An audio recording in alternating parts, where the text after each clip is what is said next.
Sino ka? Ako ang asawa niya. Asawa ka niya? Tama na. Sa hitsura at katawan mo, siya ang gusto mo? Ah, gets ko na. Bar girl ka, di ba? Bakit mo ka lang inaatupag mo? Hindi mo ba naiisip kung gaano siya kadumi? Grabe ka naman. Desperate ka na talaga. Tigilan mo ang kabastusan mo. Napapraning ka na masyado. Mukhang tama nga ako. Yefeng, alam ko, simula nung naghiwalay tayo, ang lungkot-lungkot mo, pero wag mo namang sirain ang buhay mo. Ayusin mo na lang sarili mo, maghanap ka ng simpleng babae, tapos mamuhay kayo ng tahimik, di ba mas okay yun? Bakit maghahanap ka pa ng babaeng, kasing landi at kaduda-duda nito? Tama na.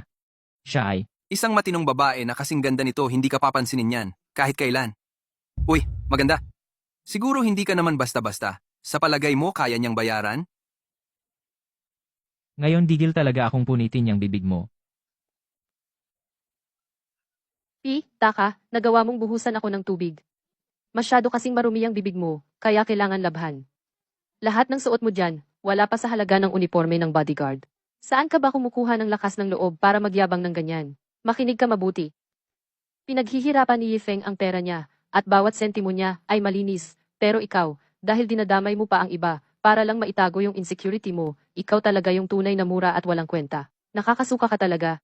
Grabe, naalala ko na. Siya yung bagong CEO ng Jinchen Group, Suning Xue, ang pinakamayamang babae sa bansa mula sa Donghai City. Nakita ko na siya sa cover ng business magazine, ha? Ang CEO ng Jinchen Group? Paano magkaka-interes sa isang dukhang nagtatrabaho sa restaurant ang isang mataas ang posisyon na CEO na gaya niya? Itong tandaan mo. Kapag ininsulto mo pa ulit ang asawa ko, sisiguraduhin kong mawawala ka na ng bigla dito sa Donghai. Asawa? Ang baduy na drama na to, hindi bagay sa atin. Alis na tayo. President Su, salamat kasi tinulungan mo akong magmukhang presentable. Pasensya ka na, naabala pa kitang magpanggap na asawa ko. Tinulungan mo ko dati. Ngayon naman, ako tumulong sa'yo. Wala na tayong utang sa isa't isa. Yung tinawag mo akong asawa, aminado ako, parang ang sarap sa pakiramdam, kung sana totoong asawa ko siya. Mahal mo ba? Nang sobrang asawa mo? Ako. Ingat.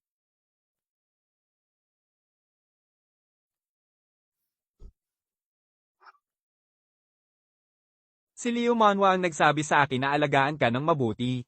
Alam ko na siya talaga.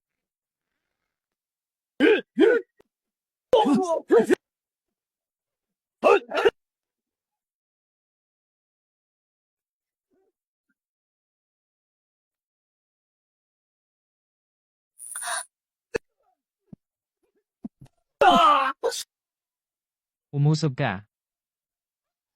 President Su, Huwag kang tumakbo.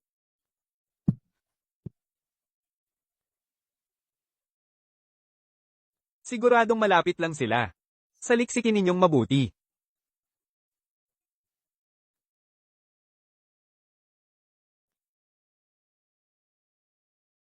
Yifeng, duguan ng ulo mo. gasgas lang yan, hindi naman ako mamamatay. Ganito nakalala sugat mo, tahimik ka lang.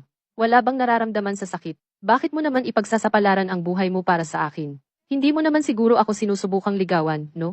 President Su, hindi ko kayang manligaw sa'yo. Ikaw, isang billionaire CEO, tapos ako, isang probinsyanong sumasabay lang sa agos dito sa lungsod. Walang kotse, walang bahay, tapos lubog pa sa utang. Sabihin mo nga, saan ako kukuha ng lakas ng loob para ligawan ka? Kung ganon, bakit ka nagpakasipag? Gusto ko lang naman iligtas ang sarili kong buhay. Ipagsasapalaran ko ang buhay ko dahil takot ako na kapag may nangyaring mali, matatanggal na lang ako. Huwag kang mag-alala. Basta kumayod ka lang, hindi kita tatanggalin. Hello, ako at si Yefeng inatake kami sa kalsada. Dalhin niyo agad ang mga tao dito. President Su, hindi na tayo pwede dito. Ilalayo ko sila. Gamitin mo ang pagkakataon para tumakas, tsaka hintayin mo ang backup. Hindi pwede, duguan pa ang ulo mo. Hindi kita kayang iwan at mag-isa lang tumakas. Ikaw ang boss ko. Pag may nangyari sa'yo, sinong magbibigay ng umento sa akin? Paano mo nasabi yan? Kung mamatay ka, ano bang silbi ng pera? Kung mamamatay ako, edi mamamatay ako. Pero bago ako mamatay, kasama pa ang isang maganda boss tulad mo sa tabi ko, biyaya na yon para sa mga ninuno ko. Ang galing mo magsalita. Pero, nung nakita kong inilalagay niya sa alanganin ang buhay niya para sa akin, bigla akong nakaramdam na parang kinikilig.